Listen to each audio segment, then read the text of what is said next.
Well, here I am. Welcome back to my channel. Today I'm going to talk about the Tartar Steppe by Dino Buzzati. So I wanted first to talk a bit about Dino Buzzati, the author. He was born in 1906 and he died in 1972. He was born in a small town called Belluno in Italy, in the area of Veneto. That area is up north in the Alps, or almost there. So it's a mountainous area with pre-Alps and Alps, as I was saying, now a touristic area as well. Although his family was originally from Belluno, or that region at least, they have a house in Milan. So they spent the school year in Milan, where his father was a professor in the University of Bocconi. I hope I'm saying it somewhat correctly. One of the most important universities in the north of Italy. And they will spend the holidays, the summer in Belluno. So Buzzati, as a child and as a young adolescence, I suppose, during his school years, he spent a lot of time in Belluno, in that small town, in that mountainous town. Take in your mind, it's a very important factor for this work in particular, the Tartar Steppe. And I'm going to explain a bit later why. From early age, he showed potential for the arts, visual arts, music, and literature. It was like he was a natural artist, a complete artist. Because if you research as well, or if you search for it as well, he was a painter. But when it comes to the age to go to university, Buzzati went to study law to please his father, because his father was also in that field. And 2 years before graduating in 1928, he went to work for Corriere della Sera. He wrote articles, but the main role that he eventually came to fulfill was a headline writer. So he had an eye or a mind, or I don't know how else to explain it, but he was very skillful in finding the right words to formulate a title for a certain article, column, whatever. And so the main focus of his work was to make the titles for the articles and the columns. Talking about the Tartar Steppe, he wrote it around, or at least finished it, in 1940. And now talking about the plot. So we begin the story with a young man. He is fresh out of military school, is like 22 years old or something like that. It's never stated in which city or which nation even. So we don't have in writing the factual area or country or town or whatever place that he is at, or where the plot develops. Although the soldier's name that we eventually will meet in the story have Italian names, with exceptions, with a few German ones. But in the story there is a king, King Peter III. And that's kind of a mixture of things, because Peter III kind of reminds you of Russia. But again, going by the title, Tartars, there is knowledge that nomadic groups called Tartars pass through northern Italy, which could even allow the book to be set in Italy. But it's not known for sure. Judging by the way that they behave, the way that they dress, the customs, and so on, we could maybe put in the early 1900s this story. But again, never the area or the geographical area is mentioned, and never the era as well is mentioned. The plot can be wherever, whenever. So our protagonist is a young official. That's what he graduate as in military school. He's a tenant, and we find him first thing in his house, waking up. For the first day that he is going to a fortress, a Bastiani fortress. He's leaving his hometown and his mother, and his name is Giovanni Drogo. And sometimes the author calls him Giovanni, or other times calls him Drogo, until I figure out that Giovanni Drogo was his first and last name. I was a bit confused because I thought they were two different people, yes. But then it went all well. We can understand that Giovanni Drogo, is a young man that has very high hopes for his future, because he is now like in his 20s or something, as I said before, out of military school. So he's thrilled to begin his life. That's how he names it. His real life, as he calls it, when he's going to make money, when he's going to meet young ladies, and you know what I mean. So have a glorious life. He goes in the morning really early in his horse with his uniform dressed, and a friend of his accompanies him by horse to a certain point where, because he didn't know where the Bastiani fortress was, and then his friend indicates more or less the way for him to go, and it is a long journey. He finds out. One funny thing is he sees people along the way, and he sometimes asks for directions, but the people respond to him like, a fortress? What fortress? There's no fortress here. And of course he thinks, well, they are ill-informed or something. So because, he has patents now, he's going to distinguished position and so on and so forth. But apparently no one knows about Bastiani fortress. So the fortress is on the frontier with what Buzzati calls the North Rhine.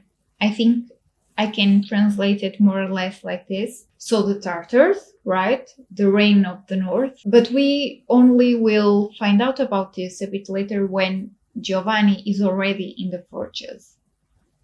But on the way there, he doesn't eat, he doesn't stop because he's anxious to arrive there. And this is a significant scene that it's at the beginning of our reading and the story, because in his voyage with ravines and precipices and a really difficult rail to go, really steep, really mountainous, really rock surrounding him. So it becomes quite not quite dangerous, but you feel some type of danger and isolation. And then he sees another person by horse. In some point, he identifies that that person is a man. Perhaps he is also on the way to the fortress. Doesn't really know why he does that, but he was so lonely already that he shouts at that man. And that man kind of responded saying, "What's up? What is it? What do you want?" Something like that. And Drogo says, "Nothing. I just wanted to say hi to you," in a military way. There is a disconnect then, because they are in different in different roads, so they are distant from each other, so they have to shout to each other. Although the other man doesn't really respond to Giovanni. But there comes a point where they meet and they go together to the Bastiani fortress.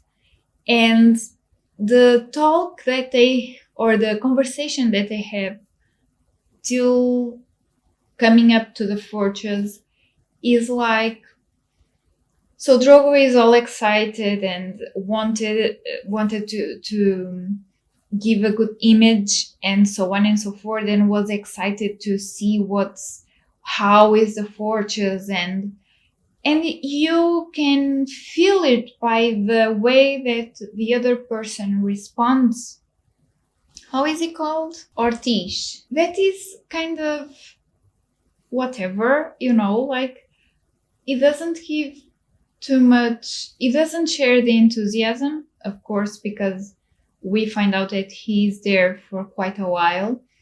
So it's not a novelty for him.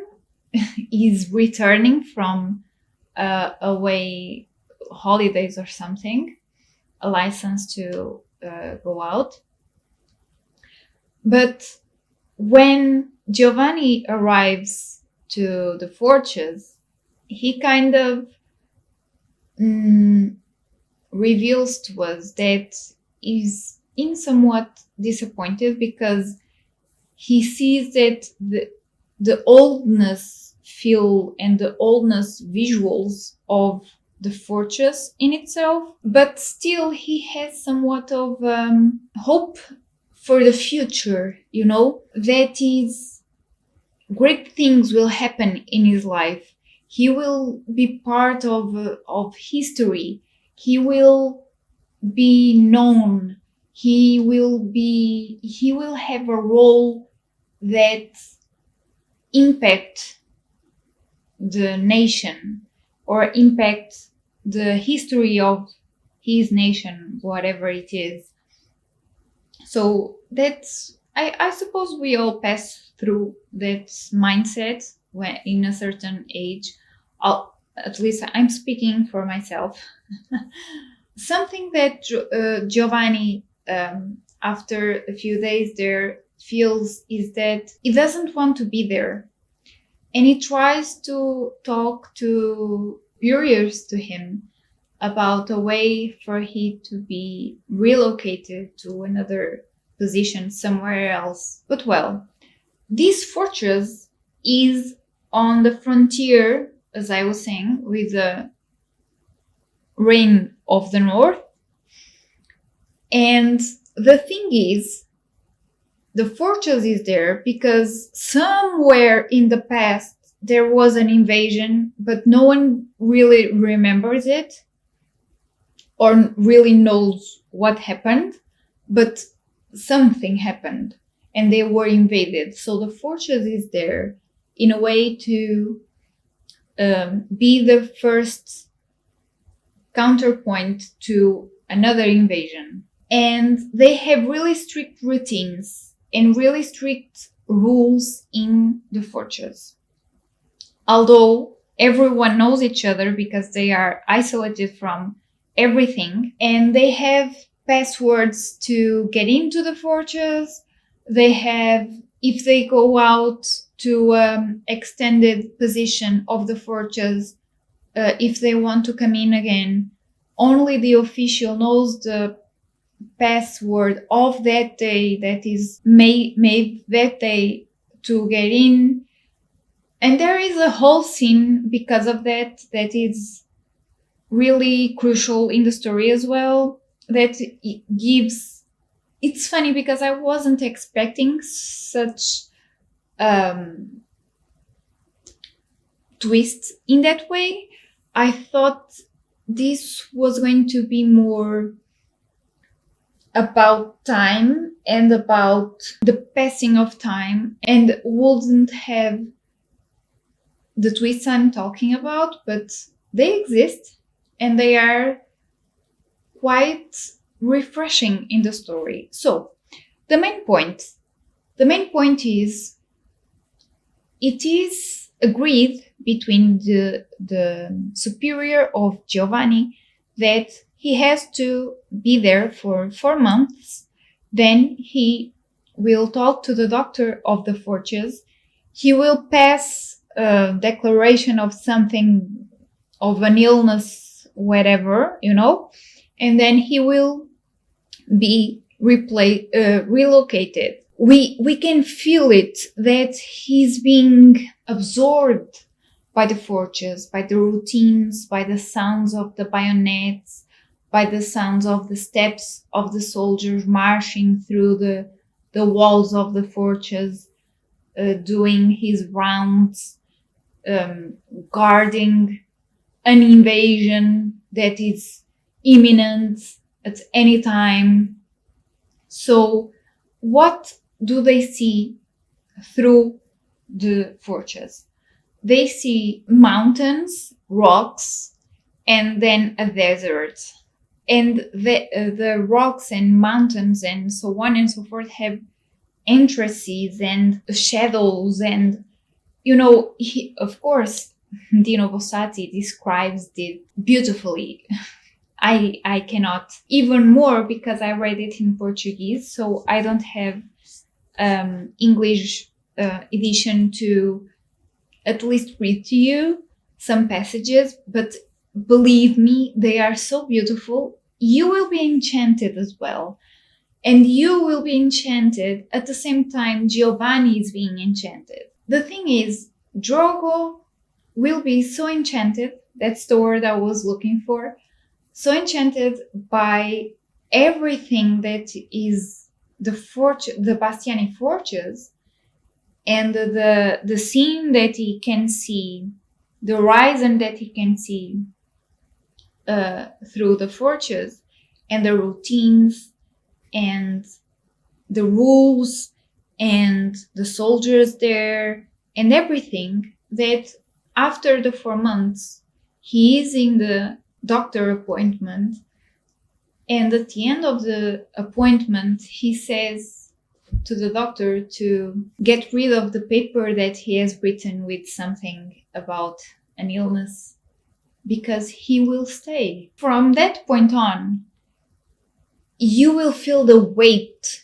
of the passing of time, of the years going by, because something that at the beginning, in that 4 months that Giovanni is there, or even less, we have some interactions between Giovanni and other people that are there, like a suit maker, and I think that's how you say it, and the doctor and other soldiers there. That, for instance, the suit maker, he very curious, he says, "Oh, I'm here exceptionally and provisionally because I'm just waiting for my time to get out of here." And then we hear, it's not a movie, but we read that laughs are being heard. And then Giovanni comes to figure out that that suit maker, that uniform maker, is there like 20 something years and is still with that same talk to every single time someone goes to him or new in the fortress, he says that. So we come to the repetition of these moments, these situations between interactions with Giovanni and other people, and even Giovanni in itself, like some things that he is going by and the enchantment we feel that he's having or is falling out into, and the fact that after the 4 months he says he wants to stay, you kind of feel this is not going to end well. Or at least that was my feeling. I thought, well, this is a story about carpe diem and make the best out of the life you have in this earth. Don't waste time, blah, blah, blah. A few things will happen in between. And although this is about time, yes, and the passing of time, and you kind of waiting for something to happen in your life that never comes, because the enemy is there. The enemy is whatever you want. This is the metaphorical part I'm talking about that I love. So they are waiting for the enemy. They are there because there is an imminent invasion from the Tartars. And the enemy is the thing that will become Giovanni notorious, because he will be a hero. He will go to battle. He will fight the Tartars, and he will help his army and his country win the war or the battle or whatever. High hopes that you have. And so Giovanni doesn't leave because he feels that day will happen in the fortress someday, somewhere in the future, for certain. Something will happen. And the thing is, the years will go by, some things will going to happen, precisely because it's on the edge, right? It's on the frontier, so it's imminent, some incident to happen. And everything that I'm describing you is so beautifully written by Buzzati that it envelops you as you are reading the book. And coming back, this can be a metaphor for you waiting for something, for that thing that will change your life, that will be the glorious thing that will make sense or make life to be worthy. You know what I mean? That feeling that grandiose things will happen to you, or you will do, and the years go by and nothing really, and you don't achieve what you thought you achieved. So nothing is enough for you. You are forever unsatisfied. Or because we have here 2 points, I believe. The one that you are waiting for it to happen to you, so you don't proactively do or make things circulate in your life to at least give you opportunities to things to happen, or you proactively act, but still when you achieve some goal, you don't think you don't become satisfied with it, and perhaps when you get there, you don't feel like you got there.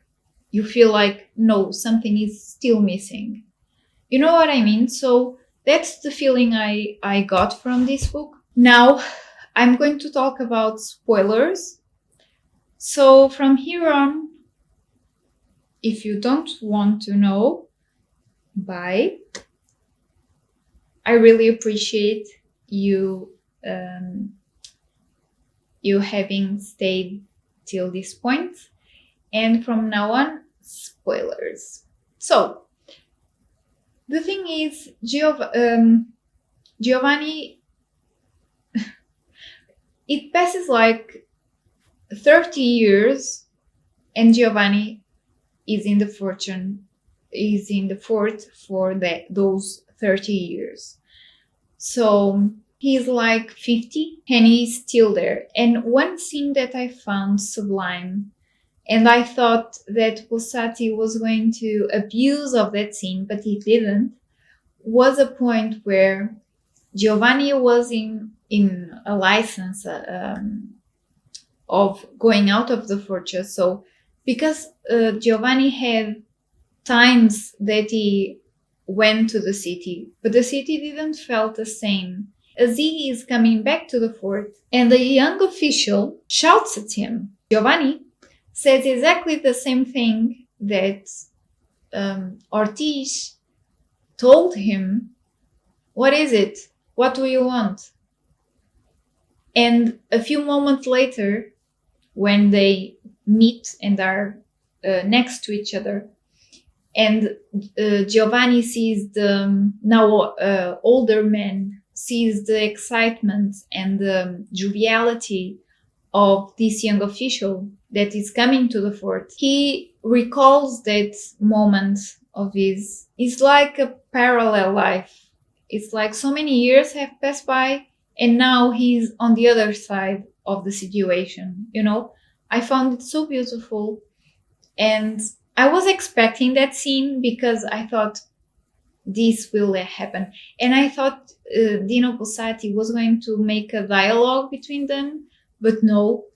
So it stayed like the idea that he wanted to pass past, you know, at least for me. So the dialogue wasn't needed. Something that I didn't mention was that at some point in the stay of Giovanni there, the number of men that were working at the fort was reduced because the king or the superiors thought that it wasn't necessary so many people to be working at the fort, and Giovanni only knew that because he was in the city at the time, and when he came back, he knew, or he became to know that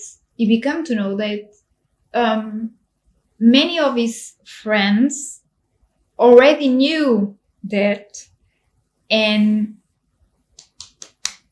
went away, and Giovanni wanting to do the same was said by the official that, or his superior there, that he had to give notice before, or a few months before, to be relocated.